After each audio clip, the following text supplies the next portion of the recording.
Ada lagi kadang-kadang jemaah ini yang agak-agak apanya, nanti setahun, 2 tahun, 3 tahun nggak nampak, hilang. Ada masalah, dijumpainya kali Pak pemimpin, Pak, apa Pak?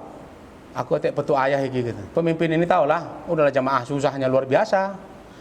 Yang satu pun nak pujuk-pujuk awal sulus, dibawalah ke rumah ini. Contoh ini ke rumah ayahanda guru kita. Hancur kali ya, nangis pula itu. Keluar dari matanya, memang nampak, memang luar biasa memang kawan itu.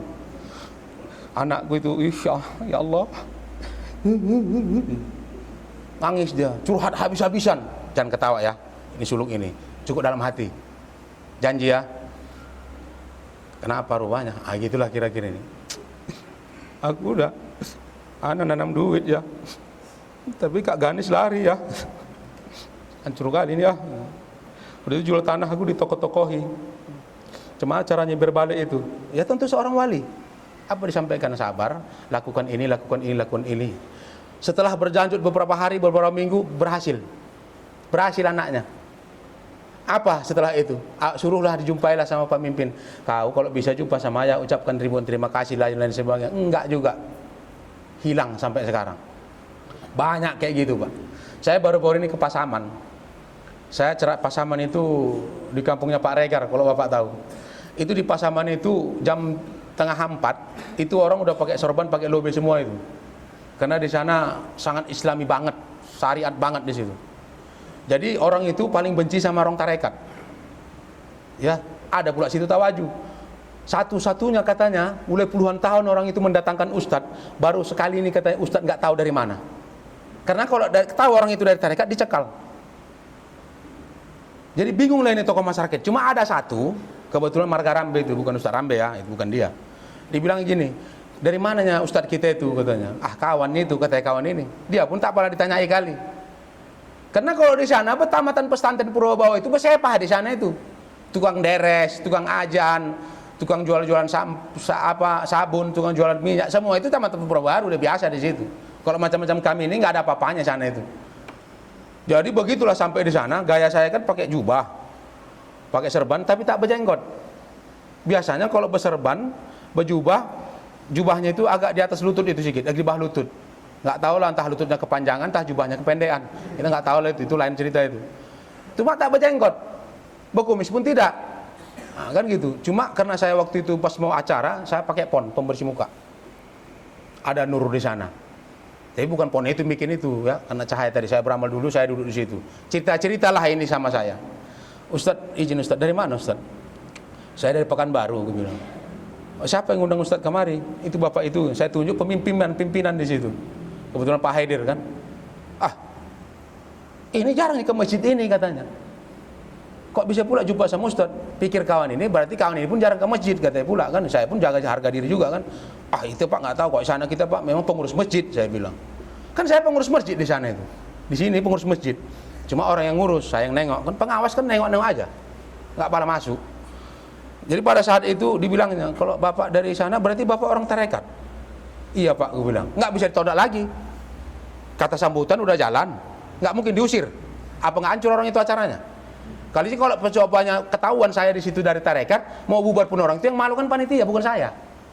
Tapi saat itu, sewaktu sholat maghrib, makan barang, saya tutup aja, saya alihkan cerita. Sebetulnya Ustadz dari mananya? Kok bisa datang kemari gitu. Tapi jujur ya Ustadz ya, saya bilang Ustadz juga lah kan, bahasa Mendeling. Memang jalan kemari ini nggak ada motor langsung ya kan. Oh iya Ustadz, karena kan nanti dari Penyambungan, belok Sidimpuan, itu nyambung lagi, iya. Apa pernah Ustadz dulu ceramah dulu di Penyambungan, katanya gitu. Ini mau dicungkil-cungkil ini, pikirnya saya orang Salafi. Sebetulnya Penyambungan itu Pak, lama saya dulu di situ. Saya kan kerja pesantren Purwobaru. Oh di situnya. Itu pun dari Purba, itu pun dari Purba aku bilang. Saya tunjukkanlah Facebook saya pula kan. Saya tunjukkan di situ, saya kan ada di Uzbekistan. Saya sini Pak, Uzbekistan. Saya pernah mengajar di sini Pak. Jadi pakai mana? Pakai transit saya bilang. Jadi berapa bulan Bapak sana? Saya 4 tahun di sana Pak, saya bilang. Kalau nggak ditengoknya ini Pak Uzbekistan ini Pak, nggak diterge saya di situ. Begitulah manusia zaman sekarang ini. Begitu saya tunjukkan, saya jelas di Facebook itu. Ilah saya di apa? Oh, ini di mana nih, Pak? Ini di Tashkent, ibu kota Uzbekistan. Saya buka lagi, saya naik kereta cepat Pak. Kalau saya kadang-kadang kerjakan 3 bulan sekali, saya pindah ke sana. Saya di Samarkand, saya bilang. Di sini saya tinggal Pak. Saya tunjukkan saya di Bukhari, dekat makam Bukhari Naksabandi. Nggak penting orang itu Naksabandi itu, Bukhari Naksabandi itu, siapa itu katanya. Nggak tahu. Cuma karena ditengoknya lah level saya ini udah Uzbekistan, agak hormatlah saya tengok orang itu. Masuklah aqua tadi itu. Ini aqua gelas pertama ini. Bayangkan aqua gelas. Apakah hancur kali? Ustadz jauh-jauh dari Riau sampai ke sana dikasih. Nanti tanya nanti si Kiai nggak percaya nanti. Pak Jepri tahu itu. Aqua gelas guys. Begitu bilang saya di Uzbekistan Pak. Dari mana Bapak masuk? Saya dari kedutaan, dari Departemen Agama dari Republik Indonesia. Mak goyang orang itu. Ben majo aku nak bodang ida boh. Ben son. Baru dari masa mendeling orang itu dibikinlah aku agak besar sedikit. Saya pun gaya saya pun agak saya kejam-kejamkan lah saya kan. Memang agak kejam nyeplak sedikit kan. Begitu mulai apa? Datanglah panitia udah kenalan sama kita. Ternyata ustadz kita ini rupanya ustadz tarekat yang sudah lama berkecimpung di dunia dakwah sampai ke Uzbekistan. Allahu Akbar kata orang itu. Lebay kali lah orang ini kupikir. Macam udah paten kali lah Uzbekistan itu. Saya di Uzbekistan itu ada sejarah saya cerita-cerita waktu itu Pak Sariel tahu itu. Ada orang-orang tua Pak, udah kalau di sini kira-kira mirip-mirip Pak Gingsir lah. Maaf Pak Gingsir ya. Masih ada kan? Itu begitu siap sholat, saya tanya cerita-cerita. Itu kan bahasa apa kan? Pakai transit lah ada kawan kita situ. Ternyata dia Pak baca Fatihah pun nggak hafal. Itulah Uzbekistan. Jadi Uzbekistan itu cuma dulunya itu dulu kota ulama.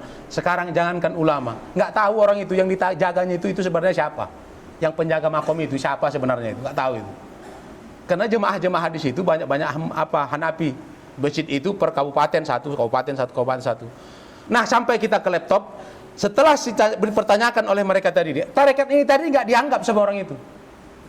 Nggak dianggap tadi sama orang itu. Yang dianggap orang itu saya hebat karena saya sudah di Uzbekistan. Begitulah orang di luar-luar sana itu Bapak Ibu Saudara sekalian. Itu Abdul Somad, itu paling digandrungi sekarang itu. Adi Hidayat paling digandrungi sekarang itu. Saya jamin 100% kalau dibahas masalah tarekat tak akan diundang orang itu lagi.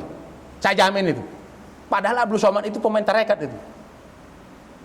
Kenapa? Kebenaran itu payah untuk menyampaikan. Kenapa? Karena kebenaran itu dan orang yang masuk tarekat ini Allah yang memilih. Kalau memang kita sendiri yang memilih, gak akan ada itu moncot-moncot itu. Ada yang 2 tahun, 3 tahun, 4 tahun. Kenapa? Karena gak pilihan Allah. Kita anggap kita yang malas tawaju, padahal Allah yang menyingkirkan kita dari situ.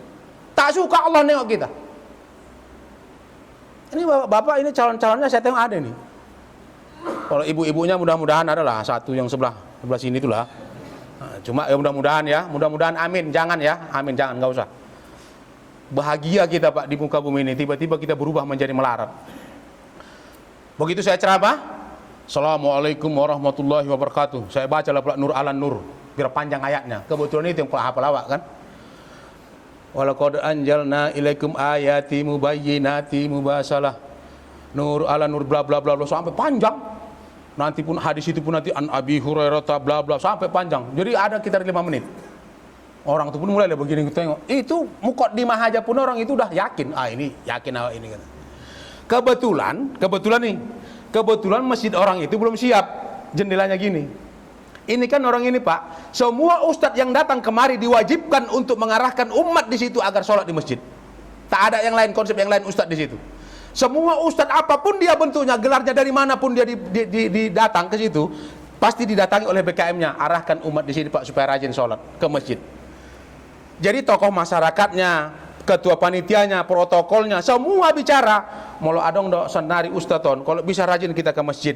Jangan lagi tinggalkan masjid. Asar, subuh, zuhur, maghrib sampai isya semua ke masjid. Memang mulai jam 4:30 4 sore udah pakai lobe serban semua itu.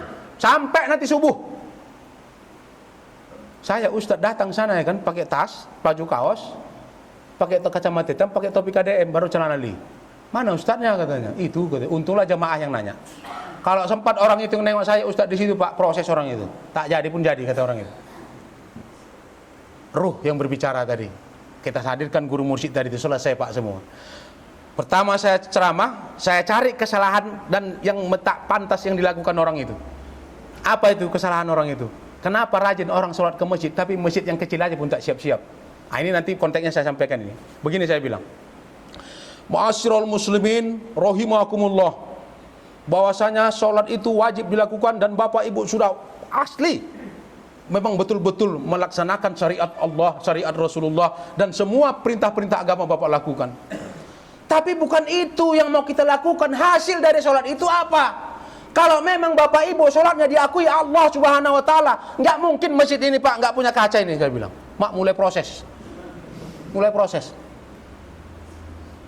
Begitu juga pak kita pak, kalau memang kita beriman diakui Allah Subhanahu Wa Taala, nggak ada lagi yang nggak siap ini bangunan kita yang tadi itu. Kenapa? Karena yang berbicara di situ bukan harta, tapi yang berbicara di situ adalah iman kita kepada Allah Subhanahu Wa Taala.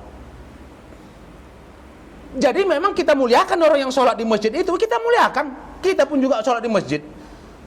Tapi saat kita muliakan, saat itu kita cari kelemahan mereka.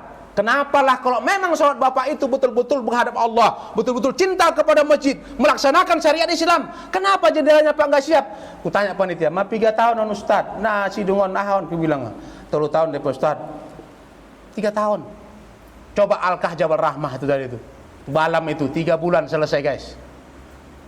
Kenapa? Modalnya bukan duit tapi iman. Imanlah yang menciptakan duit, bukan duit menciptakan iman. Parah. Tapi kalau duit bergerak, iman pasti terjadi.